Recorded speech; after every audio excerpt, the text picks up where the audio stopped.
No, so one of the first questions we have for you is, there's 1,700 competitors we learned in the ISEF competition, and you only profiled a handful. How did you pick which ones you were going to, how did you pick which ones were going to be in the film? Were you calling it from a lot? Did you interview kids? Like, how did that work? Yeah, I mean, definitely the biggest challenge of the film was to figure out which kids we were going to follow. As you said, there are 1,700 kids who participated in the International Science and Engineering Fair, and every single one of those kids would be worthy of a documentary. They're all just amazing. But what we set out to do is find a fairly good representative sample of the kind of kids that wind up at ISEF. So that includes kids that go to powerhouse schools like Jericho High School in Long Island with Dr. McCalla. And also schools or kids that are more from underdog schools like Kashfia from Brookings, South Dakota, where they don't really support STEM as much as some schools. And then also obviously the longest shot of all were the kids from Brazil who come from a very poor town in Brazil and really have this improbable journey to the International Science and Engineering Fair. So we spent hours and weeks and months just casting this film, making lots of phone calls, lots of emails, lots of visits. We feel like we got really lucky with the kids that we wound up featuring because they're all amazing. How did you ensure that you were going to have the winner? That's like a hoop dreams coincidence. So how? Yeah. Was that just a happy accident, or was there other stuff that went involved in that? Well, there's other stuff involved for sure. Well, I will tell you this: we placed a lot of bets, and we placed some really good bets. With people, like Dr. McCalla, her school, every year, turns out these amazing kids who always do so well at the festival.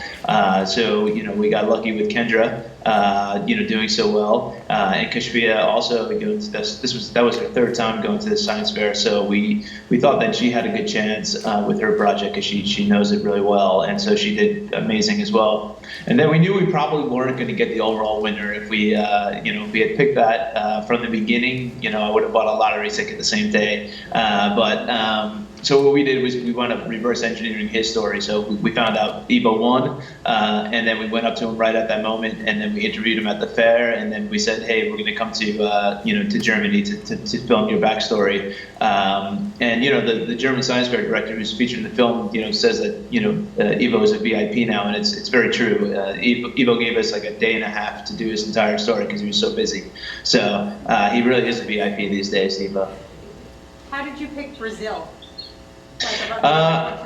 Yeah. So I speak a bit of Portuguese because my wife is from Portugal, and Christina speaks a bit of Portuguese as well. And we went to the 2016 fair to scout the fair, and that was my first time seeing it. And while we were there, the loudest and proudest delegation that is at the fair is the Brazilian team, and they're just a lot of fun. And so we went searching specifically for students in Brazil. And once we heard of Milena and Gabriel's story, we knew it was just an incredible story. They were working on the Zika virus, which at the time was making huge international headlines. And here this tiny school and in the middle of nowhere were these amazing kids who with sharing one laptop with the whole school decided to try to take on the Zika virus, and they did amazing research on it. And so we knew that was the story we had to tell. So, that brings up something interesting as well. You said 2016 was the first time you had been to ISEF. So, do you have a background in science? Like, were you a science kid in school? Like, how did you come about wanting to tell this story? So, well, yes, I loved science when I was in school, but I was not a great science fair competitor. I did do science fair, but I never got beyond LICEF, which is actually a big accomplishment just to get the LICEF, I think. But then, to move on from LICEF, LICEF is a Long Island Science and Engineering Fair, if anyone's not aware. But my co-director, Christina, actually had participated twice at the International Science and Engineering Fair. So she's like a real science fair kid. And it was actually her idea. She was telling me about this fair that I had no idea existed because I never made it out of the ranks of Long Island. But these and the minute she told me about the story, I was really intrigued. And then when I went to go visit in 2016, it just blew my mind. It was amazing to see these kids celebrating like rock stars, and they were all amazing kids. And the week is just so much fun, and we had a blast. Just and it's actually where we met two of our characters, Robbie from West Virginia. We met that year. We also met Castria that year. So we followed them to their return for this film. So it was a great experience going for the scouting trip in 2016. Do you remember what your science fair project was at LISEF? Oh man, it wasn't very impressive. I think if I recall, I did something on Venus flytraps just because I thought it was cool that there was a plant that ate that was carnivorous, and so I think I did some test of whether a Venus flytrap could prefer like hamburger meat to flies or something like that. It wasn't any groundbreaking research at all. Sounds very Little Shop of Horrors. Yeah, well, yeah, that's probably like film influence is very early, So I do want to open it up for a few questions from the audience. Sure. Anyone has a question, why don't you just say it out loud and I'm going to repeat it to Derek. Okay. I'd love to know if there have been stories after the movie came out of kids who saw it, were inspired, and got back to the filmmakers with stories of their own about their own journey. So after this movie, were there people who saw the movie, kids, who saw the movie and got so inspired by it that they then reached out to you guys, to you and Christina? Christina is the other director, by the way. Yeah, Christina. Who reached out to you guys for advice or to tell you about their stories? Like, what's the reaction? Yeah. Have you gotten reaction from people who've seen the movie, young people? Yeah, it's been amazing. Throughout all the festivals we've been to, we've done a lot of student screenings. We've had schools come to the screenings, and they've been amazing. That's some of the fun, the most fun that we've had doing screenings is with high school students and even middle school students. But back in November during National Education Week, National Geographic, who bought this film back in April and has been distributing and been amazing partners with it, announced that they were going to give the film away to any school in the country that wanted it to screen for free. And so we've signed up over 3,000 schools across the country that have screened this, everywhere from the auditorium at their school, which I did actually at my elementary school where I grew up in Allen Park, to lunchrooms and classrooms. So we have all these schools from around the nation that are tagging us on Twitter and on Instagram, basically showing these school screens. So if any school wants to, on Long Island would like to show the film, they can go to sciencefairfilm.com and go to host a screening, and you can sign up right there for a free screening. Any other questions? Yeah. How do the judges, how do they get to everyone? So there was a question from a young scientist here who Awesome. is curious about how the judges have time to get to everyone to rate their projects, like there's 1,700. So how does that work? Yeah. Well, Dr. McCalla, who I believe is in the audience, could probably answer this better than I can. But what they do is they basically take the judges judge in their fields of expertise. And so, there's 23 categories, I think, at the science fair. And each one of those categories will have several judges that are experts in that field. And so they go from booth to booth, judging those kids, and then they'll sort of flag some of the best projects, and then other scientists from other fields will come and also look at these projects as well. But it's a very busy day for everyone. It's a very long day. They go in at about 8 or 9 in the morning, and they don't come out until about 5 or 6 in the afternoon. So it's a long day of judging. It's a marathon for the kids, explaining their projects over and over again to judges and having to impress the judges. So it's an exhausting day for them. Yep, we got one more. Well, also about distribution, it's great that it goes to schools, but I wish it would be shown in places where people like me can see it and be. So aside from schools, Because it's so important to get this message out, the importance of science and and the way it's supported in some places and others, and everything that's shown in the movie it blows me away, and I wish adults, not just teachers and not just kids, would see this movie. Right, so if you're not affiliated with a school, you're not a teacher, you're not a student, how can someone see the movie? It's available through National Geographic now, right? Yeah, well, so it's currently available on streaming platforms like Amazon Prime, iTunes, and Google Play. But then in 2019, it's going to be premiering on National Geographic Channel, and that'll be in the spring, I believe. So we still have the whole television run with the film that's ahead of us. So that'll be happening in, I think, April or May. It's going to happen just around when ISEF 2019 happens. So look out for it then. But in the meantime, you can stream it on any of those platforms. So do you keep in touch with any of the kids who are in the movie? Like Robbie lives in LA, or I don't know if he still lives in California, or in California. Yeah. Do you talk to them? Are you checking on them? Oh, absolutely. Robbie, we were in touch with all the time. He actually has an art show coming up in Paris in February. He's doing a lot of work with AI-generated art. His artwork was most recently on the cover of Bloomberg Business Week under the headline "AI Painted This." So he's doing really innovative and cutting-edge work in the space of artificial intelligence and art. And then yesterday, actually, we just moved Milena into her new student housing at a university here in Irvine, California, where she's going to be studying English. She won a scholarship to study English for a year before she moves on to study at an American university. So Milena just arrived. She's at an English language program, and she's doing amazing. We moved her into her apartment yesterday, and we're very excited to have her here. Anyone last questions? Here, we have one in the back, and then.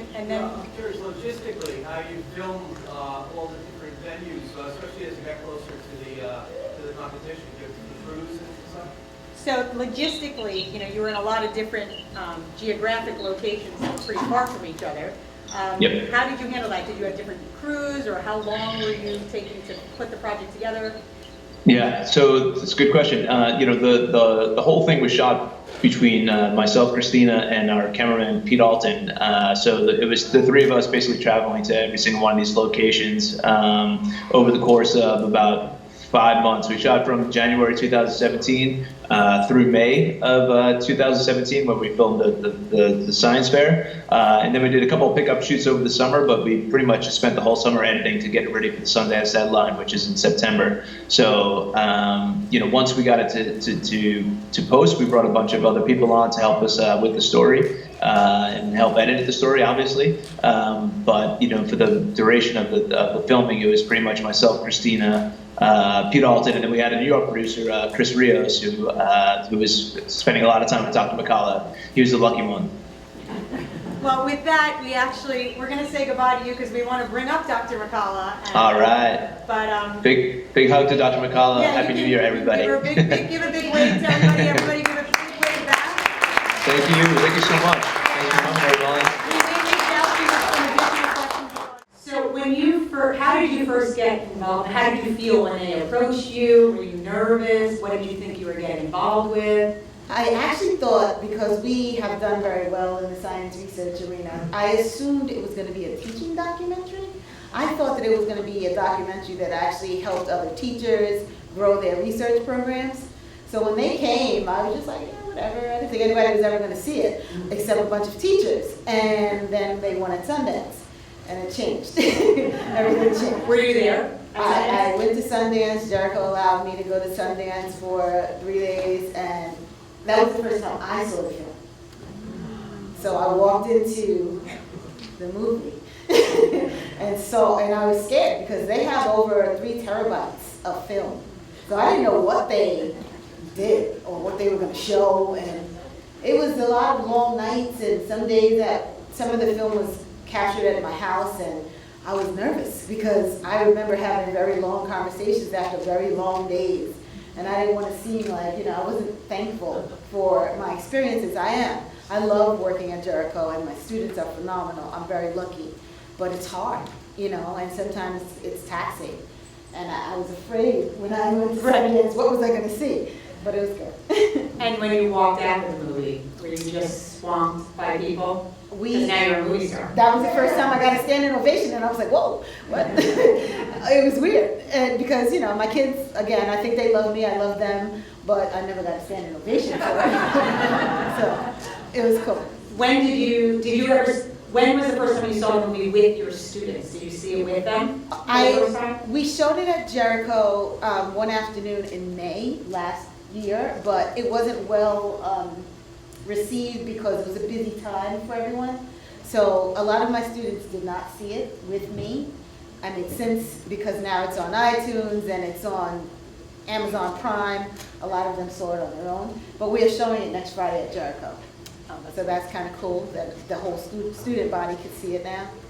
That's great. And I presume that at your school, the scientists are on the wall of honor, or Yeah. they're treated with the respect they deserve? Correct. When my students win, I make a poster. I put the poster in several locations in the building. I want everybody to know how much time and energy and effort goes into being a great scientist. So I always support my students that way and make sure that everyone knows that they did well. That's great. That's what should happen. But that's really great. I did see some hands already start going up. So why don't you yell out your question? I'll repeat it in the mic. You're truly inspiring. Thank you so much for participating in this movie and coming to speak with us. As a mother of 3 kids, who's very interested in her kids being somewhat influential, and do-gooders for the world, how long does each project usually take, and do you help them select a correct project for them, or do they sort of have to come and say, I'm doing the photosynthesis of the, what's the process like? So the question is, for those who didn't hear, how long does each project take for kids to put together, and what is the process of picking which project you work on? How much of a say do you have in that? Is it really all coming from the students? Okay. So the students begin my research program in 10th grade, and during the 10th grade course, we expose them to a variety of different disciplines of science, because as 9th and 10th graders, they really don't know what they like or even what they know. So we try to expose them to a variety of topics in science and narrow it down to the top 3, then narrow that down to the top 1, and then we really focus on that top 1 and try to identify researchers who are doing similar research, or they can work with me and create a project that we work on in school.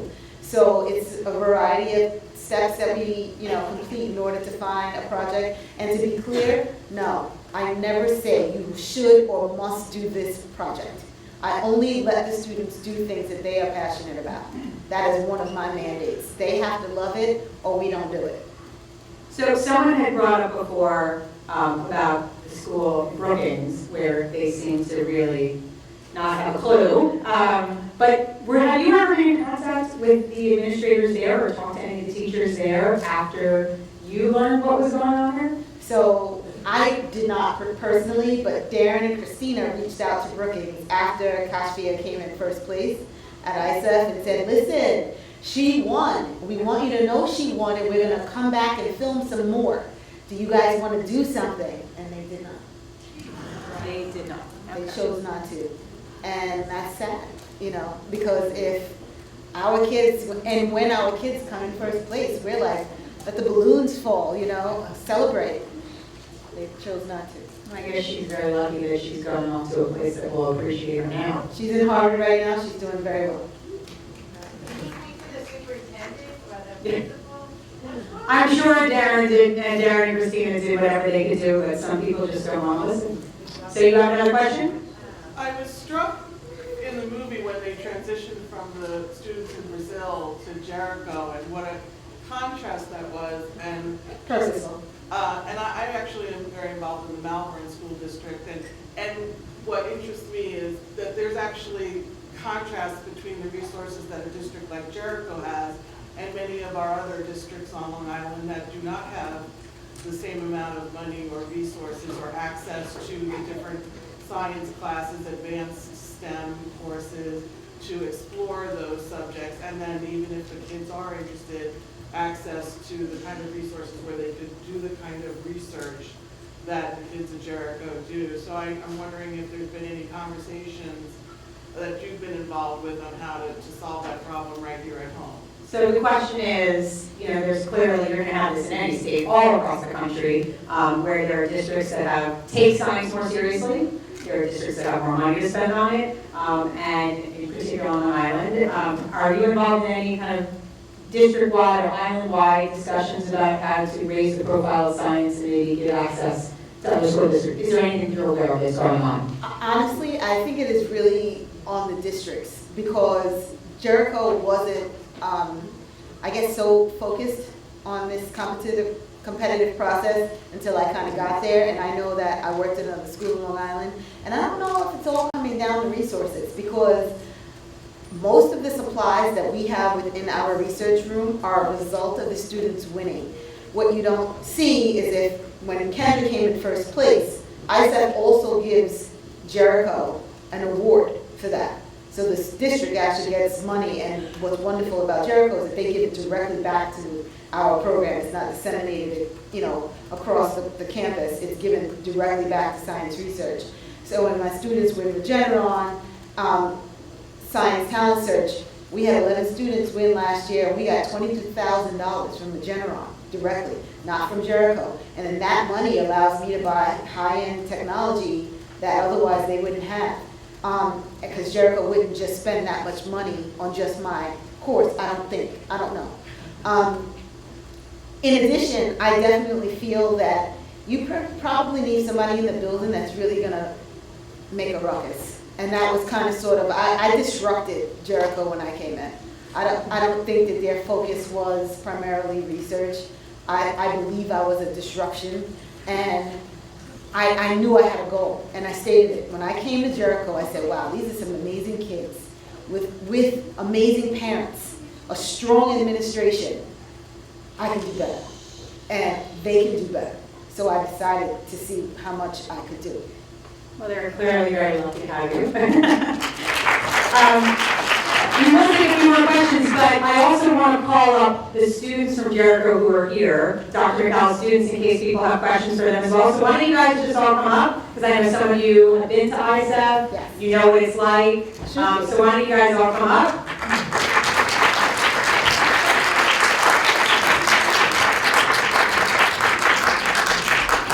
I know there's only one chair, but you can all stand. I'll stand with you. These are some of my babes. I love these kids, they're phenomenal. Are you guys, raise your hand if you're a sophomore. I don't know where you guys are. Junior? These are all the seniors. These are all seniors? Okay. Seniors, I know it was a. No, that's great. So, and then Carolyn's actually at Columbia. She was in the film. Oh, okay. She graduated and came out today. Thank you. And I also have another student here who's not a student anymore. He's actually an MD, PhD, and he is actually Shruti's brother, and he's here, Anirudh.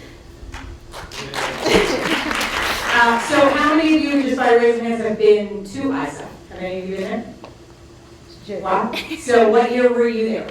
Last year, so last May. Okay. I would ask you to explain what your project is, but I have a feeling it would go over a lot of our heads. And with that, I mean, there are, if you didn't see when you came in, these students were gracious enough to bring their 2017-18 science boards here. If you want to take a quick look or long look, on your way out, you have the people here who can actually explain to you what they are. So thank you for bringing those to us. But does anyone have a question for Dr. Powell or one of the students? Karen. Excuse me, I didn't see the beginning, and perhaps this was answered, but were you hired by the district to run science research? You were, so you weren't hired as a science teacher and then said, I have this great idea. They actually hired me as a research teacher, then wanted me to teach. My degrees are all in biology. They wanted me to teach advanced biology, but then I really said to them, I'm out of the building 30, 40 days, sometimes going to different competitions, and that would really be a disruption for the kids. And they thought about it, and again, I'm thankful that we have a smart administration. They decided to leave me as only research. So may I say, when we're talking about resources, that's a key resource. You're the resource. Every school district on Long Island has a research program. Very few do not. I won't say all, but very few do not have a research program. Whether or not they have full-time research teachers, that's a decision for the administration. But every school district on Long Island that I know of has some version of a research program. Again, you're right. The resource of paying me full-time to just do research is different. But then I know a lot of teachers who are doing great jobs, even as clubs. I don't suggest that they do that, because it's no small task. But we have a question there. Yeah. How many times has Jericho won ISEF? How many times has Jericho won ISAF? In the 10 years I've been there, we've won every year. Pretty impressive. Yes? I'm curious to your personal story and where you got your own passion for science. So where did your passion for science come from? Honestly, I don't know. I've loved science since I was a wee babe. So my dad used to always say, this girl just never stops asking questions. I would ask him about everything. And one thing I loved, I didn't know at the point that I loved it, about my dad is he would never answer me. He would always tell me, go look it up. Go figure it out. Tell me what you found. So I would never get an answer, and I kind of do that to them. I ask them a million questions if they don't ask me questions, and then I don't answer them. And then I wait to see what they say, and then I pick, it apart if it's not exactly what I think it should be. Questions? Yeah, over there. So as a science educator, do you have any particular pieces of advice for students who are about to start college that want to more deeply explore the possibilities of a career in science research? So what's your advice for students who are heading off to college and want to focus in a science field? Sometimes you're given a lot of distractions in college, good and bad. And I think sometimes some of your peers will shift your focus. I say that if you love science, jump in immediately into some kind of research. Find a mentor that is science driven and work with them. And if your passions change as you grow, then that's fine, but at least you know you've given it a full try. So I would say immediately try to find a researcher and work with them. You're welcome. I see another small hand over there.